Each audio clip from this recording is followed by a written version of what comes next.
ladies. Welcome to Stocks, Bonds, and Cocktails, presented by 2190. I am your host, Marsha Barnes, founder of the Finance Bar. I am all about giving women the financial guidance and tools they need to grow their wealth. I'll be speaking with some of my favorite boss ladies in the financial industry. You all are going to get some amazing advice, I promise. And we'll get to taste some delicious cocktails from our friends at Patron during this series. Okay, grab a notebook, grab a cocktail, and let's get this started. Hanging out with us today is Mandi Woodruff Santos, co-host of Brown Ambition. Mandi, thank you so much for joining us. How you been? It's so good to see you, Marsha. You look beautiful. I cannot wait to talk to you about my favorite topic. Absolutely. I can't wait to kick us off. So everyone, today we are talking about building wealth from your 9 to 5. Mandi, tell us what inspired you to start Brown Ambition, the podcast? Absolutely. The Brown Ambition podcast really came from a space of my co-host, Tiffany, the budgetnista Alice, who you probably know as well. We got together, we met, we just hit it off, and we realized in the podcasting space, this was 6 years ago, there were not Black women talking about investing, building your career, starting businesses at the same time. And we just wanted to create a safe space. We wanted to make it almost like you and I talking right now. Just like, what does it sound like when two smart, talented, ambitious women get together? And for us, it was about the title, Brown Ambition, and like, what does that actually mean? And it was really about coming up with a way to describe this particular determination that you have when you're a person of color and a woman of color. Brown ambition really means it's that special kind of ambition where in spite of the challenges, in spite of all the bias against us, and in spite of the things that we face that could hold us back in our careers, that we persist and we are resilient and we do it anyway. So that is where Brown Ambition came from. And how many years has it been? 6 years. 6. How often do episodes come out? Weekly, monthly? Weekly. We have never missed. We rarely miss a week. Even when I had a baby, I think I took 2 weeks off maternity leave, but we never miss. We love our audience. We have been rocking. We have almost 300 episodes, which is crazy. We're like the old podcast ladies, you know, the old generation of podcasters, but our audience is amazing. They have been rocking with us since the beginning, and it's really been an amazing experience for us. So, Mandi, we often hear that we can't grow wealth from our 9 to 5. Like we hear so much, fire your boss. You're never going to get rich for working for someone else. Yeah. Why do people think that that's really the case? You know, I don't think it comes from a bad place, but I do think there's this perception that you have to be self-employed, you have to own your own business, you got to be a solopreneur. There's this allure to that whole profession, and I think it's really due to social media. It looks sexy. Everyone wants to be a boss lady, you know, you want to own your own business. But I am proof positive that you truly can build wealth and that it can be a pathway to wealth building, having a regular old 9 to 5 job. You just have to be strategic about it and think of it as a career versus just a job. Okay. So you're proof, again, that this can be done. Tell us your story. Like, how did you begin to build wealth from your 9 to 5? So compared to you, Miss Marsha Barnes of the Finance Bar, I am a baby entrepreneur. I've only been doing this for a few months now. Yeah. But, you know, my background's in journalism. I started as a reporter and an editor, you know, an individual contributor, and I wanted to manage a team. The way that I did that was I decided to move to a startup because a startup offered me the opportunity to grow and to be challenged in a way that I wasn't going to be challenged just in where people knew me as a reporter. You know, I needed to become a manager in a startup. They're just generally willing to take a little bit of a risk. They're like, you want to come work for, you know, a company that may or may not have funding and see how things go? Sure. You know, we'll take you on. So that was my pathway to leveling up in my career and getting the experience that I needed to now become an entrepreneur. So I'm a baby entrepreneur, but I have been in the 9 to 5 world for over 10 years, you know, building my career until now. So now you're an entrepreneur.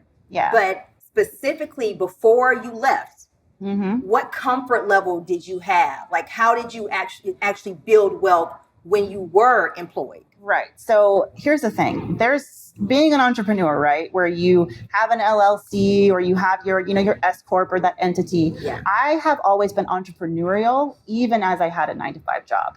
And to be honest, like most of us need 9 to 5s because of a little thing called healthcare. Yeah. Healthcare is extremely expensive in this country. So for me, I didn't really have the option to work for myself. It just would have been so cost prohibitive to have to pay for my own healthcare. So while I was working 9 to 5, one of the ways that I really approached my career was, this is not my forever job. And I think in today's world, people need to learn. You know, we spend so much time teaching people how to get hired, which is important. What I like to do is teach people how and when to quit. And I perfected the art of quitting jobs for higher earnings, better career opportunities, so that I could build wealth through a career that I love. And quitting has really been the secret sauce to my success in an amazing way. So for those, Mandi, that may be saying, I'm at a 9 to 5, I don't feel like I can create wealth from here because this money that I'm making now barely pays the bills. Yep. And we all know to create wealth, maybe it needs to be by way of investments or retirement accounts, 401ks, IRAs. Did you do any of that to start building wealth? When I was 23, I was making, about $40,000 a year. And it was one decision I made early in my career when I was broke that I think truly set me up for success today. And that's the reason why I'm on track to be a millionaire well before my 40th birthday. And that was to open a 401k, a crusty old 401k. What's a 401k, Mandi, for those that don't have no idea? And that's fair because I had no idea either. But a 401k is a special kind of retirement savings account that employers will often offer their employees. And they offer all sorts of benefits. So traditional 401k, you put money in there before taxes are taken out. And that money can grow tax-free until you retire. And that is a huge benefit. I mean, think about even the minimum tax rate these days, that's a huge cost savings. So you invest through that account, and that's the key. Some people just open up their 401k and they, maybe they contribute 10% of their paycheck to it, but they don't actually invest it. They don't take those steps, and it takes a couple of steps. You have to, get a little uncomfortable, talk to HR, figure out what the 401k, portal is like, and then decide where's your money going to go. When I was 23, I didn't know anything about investing. So when I opened my 401k, I actually opened something called a target date fund. So we can talk about target. So target date fund, it is this miraculous way of investing where all you have to do is a little basic math. You take your age today and you try to figure out around what year am I going to want to retire. So that may be 2050, 2060, 2065. And all you have to do is pick the target date fund that matches or is close to that year. And they literally pick your investments for you, and then they change them over time. They diversify them, and it becomes less aggressive as you age. You set it and forget it. We can do this with our 401k. Absolutely, yes. And you can do it even outside of a 401k. If you open up an individual retirement account, for example, an IRA on your own, you can also invest through a target date fund. This is not the only way to invest, but for someone at 23, if you're just like, I just got to get started, what I would never want to do is have anyone let analysis paralysis get in the way of them investing. And I think some people just think you have to be an expert to start investing, and it's just not true. Again, 23, baby Mandi opened up a 401k, put her little 10% in. I think I saved $3,000 my first year, and that $3,000 became 30. That 30 became 60. And 10 years later, like I said, I am well on my way to becoming a millionaire because of that habit of investing that I started very young. When you started to invest into your 401k, Mandi, did you go to your job and say that I'm going to contribute 6% and you left it like that? Or do we have to contact HR to help us set up this target date fund? Because that can be difficult. When we start jobs, it's kind of like, here's how we help you with retirement. Invest what you would like to and leave it at that. Do we have to take a few extra steps when we're at work and we're trying to set this up? Yeah, it does take a little bit of work. I mean, some companies today, which I love, they're actually automatically enrolling employees. So if you start a job, they may say, if we don't hear from you in 60 days, we're going to put you in a target date fund. And we're going to automatically contribute. Maybe it's 3% or whatever it is.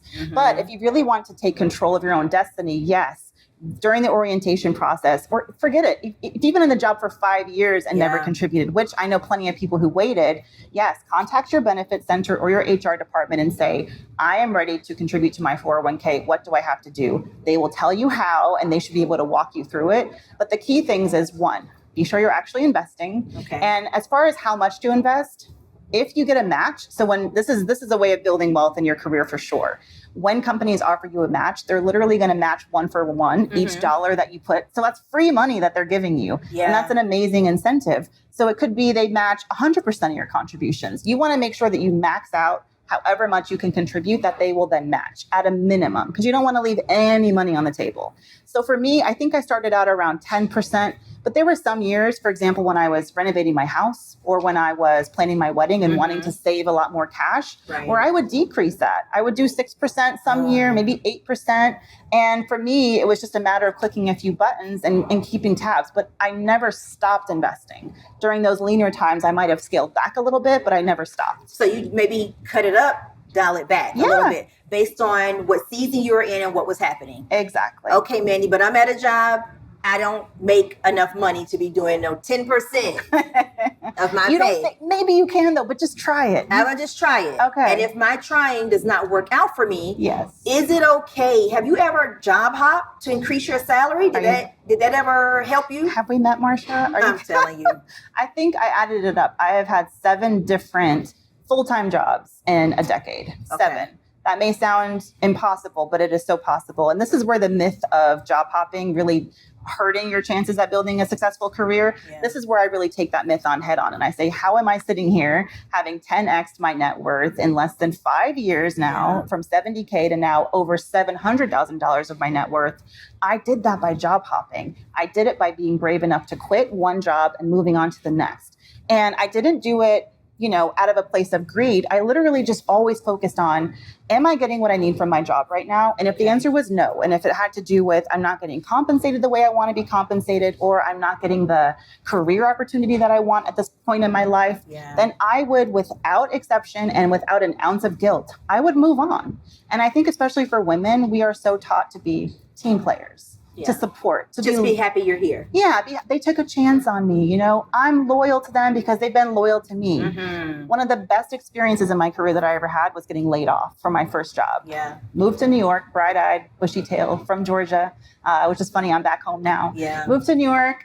Got my little suitcase, got my little apartment, got not even a paid off mattress. I financed it. And I think I got an iPhone, and I got laid off within 3 months of moving to New York. And that was a great lesson because it taught me that I'm dispensable to companies. So why shouldn't they be dispensable to me when it is in my best interest to move on? And that's how I've approached ever since. And I think when you job hop, I know for sure you have leverage. When you are in a job now and you are, interviewing for a new job, it's very likely that you're going to get a bigger and better pay raise. Yep. The raises, I'm telling you, that I got sometimes 30, 50% just because I was willing to jump. Mm-hmm. You will not get that if you stay in one job. No. Very unlikely, unless you have an amazing manager and with no CFO who's paying attention. Right. I was about to say, and unless they don't care about their budget. It's very unlikely. Right. And in today's economy, the fact of the matter is there's so demand for talent for labor that it is truly an employee's market right now, an employee's job market, where I think there's just too many amazing opportunities. You have to be looking for your next move. You often talk about quitting your way to rich. Yeah. What does that mean? Quit your way rich. It means just like it sounds. Okay. It means if you are not willing to identify when you could be making more money or getting a better career opportunity by quitting, then you will not truly be building your wealth within your 9 to 5. So for me, like I said, every time I quit, a couple of things happened. Yes, I got a big fat pay raise, of course, but I also had opportunities to bargain for other juicy benefits, such as sign-on bonuses. Yeah. Now you hear about sign-on bonuses, but it's not just athletes who get them. In 9 to 5 corporate America, they are willing to offer sign-on bonuses. Cash, could be cash. What is a sign-on bonus? Like I'm getting drafted for NBA or NFL, and they're like, you get $1 million, Marsha, when you come. You are a number 1 draft pick, and this is about where my sports analogy awareness starts to wane, so I'll just leave it there. Okay. But yeah, they pick you, and because they know that you are gainfully employed, and they know that, so you tell them, I'm really happy where I'm at. Yeah. So what are you going to do to entice me? And often they dangle a couple of things. Yes, they dangle, potentially a raise or a promotion, but they also dangle a sign-on bonus. So it can come in a couple of ways. It could be a cash sign-on bonus. So let's say it's $10,000. They can offer you that literally as part of your first paycheck. So here's your first paycheck, and here's this 10 extra G's. I'm not kidding. And for me, it was sometimes 6-figure, sign-on bonus. Yes. Listen, I think our drinks are here, so we're going to drink to that 6 figures. Okay, yes. That sounds I guess like I'm buying. Great Right? idea. Ladies, today we have a Midnight in Manhattan cocktail for you all to enjoy. Okay. It's made with Patron Extra Añejo tequila, an Amaro Averno liqueur, and shaken. And here for you all. Thank you. Cheers, Mandi. Cheers to you. I want to test mine out. I've been waiting. It's the smell for me, that nice. It's the entire thing. Yum, yum, yum. So sign-on bonus. Sign-on bonuses. So there are other things that we can negotiate to build wealth from our 9 to 5. Yes. Like a sign-on bonus. Sign-on bonuses. So I mentioned cash. Cash is great. Yes. But do they offer equity as a sign-on bonus? What is equity? Equity is when they literally give you stock in the company that you're joining. And it can be a startup. So for example, when I joined my startup, they weren't even public yet, and they were still private. So they basically said, we will grant you a certain number of shares. And if we get purchased or if we go public, then that's when you'll see the return on that equity. But let's say you're working for, the Pinterest or the Facebooks of the world that are already public, they will literally give you stock or sometimes stock options, which is when you have the option to buy their stock at a vastly reduced price. Yeah. And that's a great way to build wealth too, because cash is great, like I said, but if you're working at a company that's on the up and up, so imagine if you get 10K worth of company XYZ stock today and you stick with them for a year or 2 years and that stock increases 20, 30%, which is not unheard of. And it can be even more depending on what industry you're in. What kind of return are you going to get otherwise? Right. That is an insane amount of money. So it can be a great additional incentive to think about. So that cash sign-on bonus, are you going to get access to equity or, through RSUs or through stock options? And if so, and I know that these terms can be a little bit, believe me, I managed a lot of young people through my career, and I would take my time to teach them what these words meant. Right. Because it can go one ear and out the other. And it also doesn't sound sexy. It doesn't, No. but it is sexy. It is sexy. Money is sexy. You just need to know, Yes. okay, all right, I'll drink to that. Okay, let's. Absolutely. Mandi, so we talked about negotiating our salaries. You gave us some ways. Equity, right? Right. Sign-on bonuses like I'm being drafted. Exactly. Correct. To some sport of your choice. To some sport. Yes. Any other ways to negotiate to build wealth in our 9 to 5? Any more tips? Yeah, absolutely. So when you master a couple of things, when you were willing to quit your job in pursuit of higher earnings or a better career trajectory at a different company, that is definitely a path to wealth building. And you mentioned salary. So salary is still important. And one of the things I think a lot of people learn early in their careers is you can ask for more. You can ask for more. And listen, I've been on the other side. I've hired a couple of dozen people over my career. Yeah. And I can say without a doubt, they're not going to turn you down just because you ask for more. Okay. You want to know why? It takes a lot of time, Marsha, to hire people. Yeah. It takes so much time. And recruiting is a pain in the butt. You know what I mean? And at the end of the day, companies don't want to spend all the time and human capital and the resources to go back, start from the beginning and find a new candidate just because someone had the, audacity to ask for more. So that's why I say until the deal is signed, sealed, and delivered, you can always negotiate. So let's say, for example, you think you mess up during the interview round. I get this question a lot from my followers, oh no, I slipped up and I said a number that I think is too low to start with. And now we're at the end of the interview process and they gave me exactly that number, in my offer letter. An offer letter can be amended. An offer letter, DocuSign is a beautiful thing. Yeah. They can take it back and they can switch it up. So, all you have to do is you have to have the courage to ask. And one way that I think people can practice this every day. So let's say we're drinking these nice cocktails. This is a perfectly crafted, beautiful cocktail by Patron. But let's say I didn't want an orange wedge. I asked for a lemon wedge. Send it back. Ask for what you want and do it in small ways every day. And you'd be surprised how many people shake in their boots, their hands are shaking. It just makes them so uncomfortable to even say, this is not what I wanted, or it's not what I like. I want something different. And if you practice that, I promise you, when you go and the stakes are very high and it's a salary negotiation, you will feel that little bit of courage. Yeah. Because you know what? You've asked for things before and you haven't been punished. You haven't died. You survived it. And I think that's a really important skill to learn at a young age. It's really important skill, Mandi, but at the same time, I think we hear so much about ask for what you're worth. Well, how do I know what I'm worth? So how do we start these conversations with our employers, even if We're not there yet, and we've received an offer letter. But even if we have already started and we're trying to ask more money, like, how do I know exactly what I'm worth? Because it's not just as easy as asking for more money. No, you ask for more money, you need to be worth the money they're paying you, right? So let's not get it twisted. Exactly. I mean, I think you need to have a realistic expectation. So let's say you're in your current job, and I've been there before. You're asking for a promotion, and you expect a raise with that promotion. There's only a certain amount of wiggle room that companies have with salaries of current employees. And that is why quitting is so great, because when you quit, you can potentially get a much juicier raise from another company trying to court you, because they know they have to woo you in a way that your company now doesn't, because they already got you. Like, you're happy, you're here, you have your desk, like, we got you. But that is why I think it's important to like adjust your expectations. So if you're trying to negotiate a salary for the job that you're in now, I was in favor of having those awkward conversations with colleagues who were in higher positions than me, and asking them, what do you think is reasonable? I'm up for a promotion. What do you make? Even asking that directly. I don't mean doing it widely. I think you have a small circle of trusted kind of advisors you can have at your company. And that's where I think relationship building, I don't like the word networking, but building those relationships so that you can say, hey, is this fair? My boss said, maybe I'll get a 5% raise. And they can say, nah, you should be making, such and such.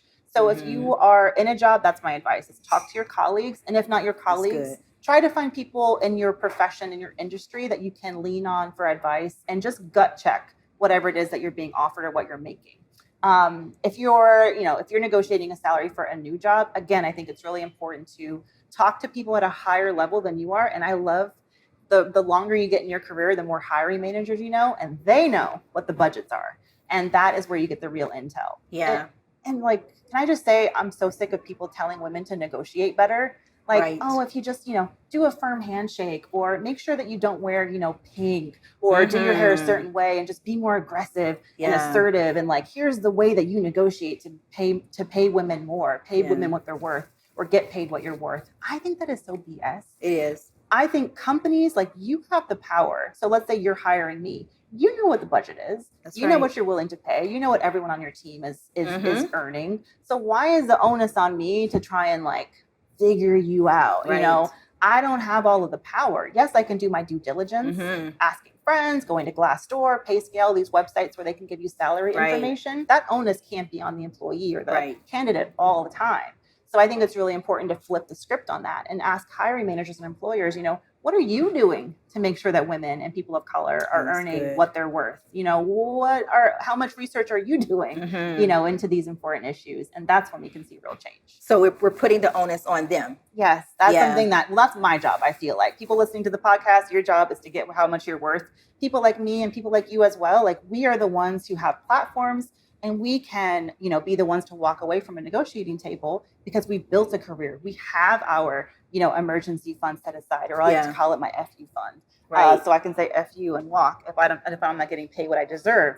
And that gives us a little bit more power. It gives us the ability to say, I will not accept this. And it makes it better for the people who come after us. Yeah. Right? Yeah. Because if we're not accepting, mediocrity, and we're not accepting, payment or compensation that is not reflecting our careers, our experience, our skill set, then they know that they can't, get away with that. For sure. And then there's a second layer to this also. Going into a job, oftentimes we feel that I have the job now, I'll just stay here. It's enough, it's enough for me to be able to live, but I'm not even thinking about building wealth from this job. So do you think it's important, Mandi, before you even go to these jobs, like I always tell people to create a mock budget. And a mock budget says, these are the expenses I have to pay, each month. There's a slot for savings. I also want to invest. I also want to travel. My kid is in daycare. Yes. And then like things that you actually need to live, because one of the ways we end up hating our jobs is because it's not paying us enough money. So a new person comes in and you're going to tell them, I hate this job, and you're going to too, because you're just not being paid enough. So do you think it's important before going into the door that you have a salary set in your mind, like between like this and this, because it's what you need to really be able to create wealth, as you mentioned before, that 10%, even 5%. I don't think that there's a lot of glory in struggling in the way that it can sometimes be. It can be like, what's the word? It can just be romanticized. that we struggle. I moved to New York and I used to tell the same stories. I used to eat the free snacks at work for lunch, or I would get my little 50-cent can of soup from Trader Joe's and eat that for lunch every day. That's fine. But where are the examples of getting paid a really good wage, getting paid a really good salary, and having time to take a vacation? Right. And having the ability to go home and visit your parents if you move to a new city for work, or being able to pay down, your student loans, or having additional income, like you said, to invest, right, and save and start to build wealth. And I think that's where it's so important to have these conversations, because I think you and I were talking a little bit earlier about the importance of seeing these examples and how growing up, there weren't a lot of examples. What I saw was, we're making ends meet and we're doing great. We have all these credit cards. That's just the way it happens, because our job can't pay for things that we want. And for me, it was about seeing examples of what is possible when you approach not just a job, but when you approach your entire career and you look at a job as a means to multiple ends, like you said, and you understand that it's okay to want more than just to get by. To not always be struggling just to make those ends meet, but to be going beyond that. So we talked about a lot, Mandi. Yes. Let's round this up, okay? Bring us around, yes. You absolutely can build wealth from a 9 to 5. Absolutely. Give me 2 quick ways to do that. Okay, so number 1, make sure you are investing, not just earning your paycheck, but actually investing a portion of it. Okay. Start small, keep it super duper simple. Go into your 401k if you're offered one by your employer and open up a target date fund. Very simple step. You don't need to pick stocks. Don't think that you need to be an expert. Just start investing something. Invest anything today and make it a habit. I promise you have time once you open that account and start contributing to learn all the ins and outs of investing later on if you want to. Target date fund. That's one of my favorite tools for beginners. Absolutely. And number 2 has got to be understanding the power of quitting. I am proof positive that when you quit, you literally can quit your way rich, which is kind of a tongue twister, but it is absolutely possible. And don't let quit be a bad word. Quit when you are not getting a couple of things. You are not getting the investment in your career that you want, or you're not getting paid what you believe you are worth. And that is when you have 2 very good reasons to quit and move on. And also, if it's a toxic work environment, you have to be willing to put yourself first. That's it. And be willing to leave and understand your value. Don't feel loyal to your employer. They are not loyal to you. Be willing to quit your way to higher earnings and better benefits. Invest in yourself, but don't be afraid to job hop. Absolutely. Why is that important? I mean, I think that there is this fear, again, for women especially, where we are afraid to make people mad. The truth of the matter is, and listen, I've been on both sides. I've been a hiring manager. I've had people quit. Lots of people. And, I wasn't thrilled about it. I'm not going to lie. It was annoying because, like I said, it takes time to hire and recruit and train talent. But I think companies do themselves and their hiring managers a disservice when they do not prepare for people to be leaving. Today, I think there's studies that have shown, the Department of Labor has shown, you can have 12 jobs on average by the time you're even in your 50s. 12 jobs. So people have been job hopping for a long time. That was a study of boomers, not of generation millennials like me, or even zillennials or Generation Z, who I think are job hopping more. But like what I'm trying to say is job hopping is a fact of life, and it is okay. You do not have to apologize for it. And for women, stop thinking that you are inconveniencing people and you need to diminish your own ambition and your own possibilities by continuing to be loyal to one employer. And once you break through that sort of fear and that stigma, you unlock so much potential wealth. So they offered me a nice salary, Mandi. What else should I be negotiating for? Okay, so don't be too grateful when they offer you a nice salary. Always take a deep breath and don't be afraid to say, I've received your offer letter. I would love some time to think about it. Can I get back to you tomorrow? I love to make them sweat a little bit. Okay. Yeah. So when you get back to them, look at the compensation package and what else are they offering you? Are they offering you a sign-on bonus? Are they offering you equity in the form of restricted stock units or stock options?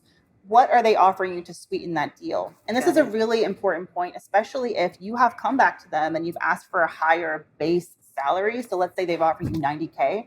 And you're going back to them and saying, I really would prefer to be in that 100 to 110K range. And this has happened to me. They come back and they say, this is the top of our budget. We absolutely cannot go higher. I kind of love when they say that because you know that you're asking for, plenty. Right. But they can sometimes have more flexibility because it hits their budgets differently. Those additional compensation. So the sign-on bonus and the equity. Other perks, work from home is huge right now. So ask for remote working privileges. Or if you want to relocate, ask for relocation expenses. Ask for reimbursement for your parking or for your commuter benefits. I always say make best friends with your benefits team. Yeah, for sure. Become besties with the benefits because they know where all the money is, all the perks. They do. And I like to just squeeze it for everything it was worth to be sure that you're maximizing every moment that you're working for that. That's a good tip. Make friends with who? The benefits team. Yes. So Mandi, give us some homework. I'm at the job, okay? I'm here. Okay. First day on the job. Yes. First day on the job. It's your first day. It's my first day. Okay. But I may want to stay here, maybe not. Yes. I want to create wealth from this job. Yes. Give me some homework to get started over the next 30 to 60 days. Okay. What can I do? You can absolutely. So this may sound a little counterintuitive. You just got a new job. But what I want to do, and I have been career coaching on the side, just mentoring young women in their careers. And you would be surprised how many of them have not even looked at their LinkedIn profile for months or years. Oh, yeah. And you cannot sleep on your LinkedIn profile, even more than your social media, depending on your industry. Your LinkedIn profile is like your billboard. It is your calling card. Forget a business card these days. And I always tell people, dust it off, be active. Be on there posting things that are relevant to your career, relevant to your industry, and I like to say contour your career on LinkedIn. We all contour our cheekbones to not to get a facelift or be too fake, not to lie, right? But to highlight what we want to highlight. Get a little on the cheekbones, a little bit, on the eyes, that kind of thing. So with LinkedIn, that can mean taking out some of the filler jobs that may have nothing to do with the career that you envision for yourself. So part-time internships or part-time jobs here and there, or a little stint here and there, you might want to remove that. And that is so when hiring managers, and they are always looking on LinkedIn, right? Yeah. When they look at your profile, they will immediately say, this is Marsha. Wow, she has experience in da-da-da-da-da. And they will know that they can reach out to you. If they have to work their way through clutter, or if you haven't updated your resume, they may easily pass on you because they can't find the keywords they're looking for. And so that's why I say one piece of homework for you is to go to your LinkedIn profile, no matter how happy you are at your job right now. Right. Because I promise you, if it's not up to scratch, you are missing out on amazing job opportunities. And then actually check your LinkedIn messages because recruiters are blowing up my messages. In the DM, the messages, they are. Absolutely. Yeah. And you don't want to let those opportunities slip you by. Right. Mandi, such great advice. It's been wonderful talking to you. Clean up that LinkedIn, everyone. So thanks again to Bar Vegan here in Atlanta for having us. Mandi, thank you again. All the wealth of knowledge. We appreciate you so much. Where can everyone find you? I heard you say you do some career coaching on the side. Absolutely. Where can we find all about that? Where they can follow you on social media, website? Absolutely. So I'm at Mandi Money, and that's Mandi with an I. You can find me on all social channels at that handle. You can also go to mandimoney.com. Download my free, FREE free. Free 99. Free 99, yes, guide to quitting. It's called the Just Quit Toolkit. I literally outline all the steps that I have taken to master the art of quitting over my career so that you can start to feel more confident in quitting your job. I love when my mentees tell me that they just quit and they got a big fat salary somewhere else. It gives me joy, okay? Yeah. So check us out. And don't forget to check out Brown Ambition. We air every Wednesday. Me and my girl Tiffany, and it is a wonderful show to learn about career and investing advice all in one place. Thanks again, Mandi. Thank you all for tuning in to Stocks, Bonds, and Cocktails. Make sure you follow 2190 on your favorite social platforms, and be sure to visit 2190.com where you can find all of these incredible cocktail recipes and more. Check it out. I'm Marsha Barnes, and this has been Stocks, Bonds, and Cocktails. Cheers.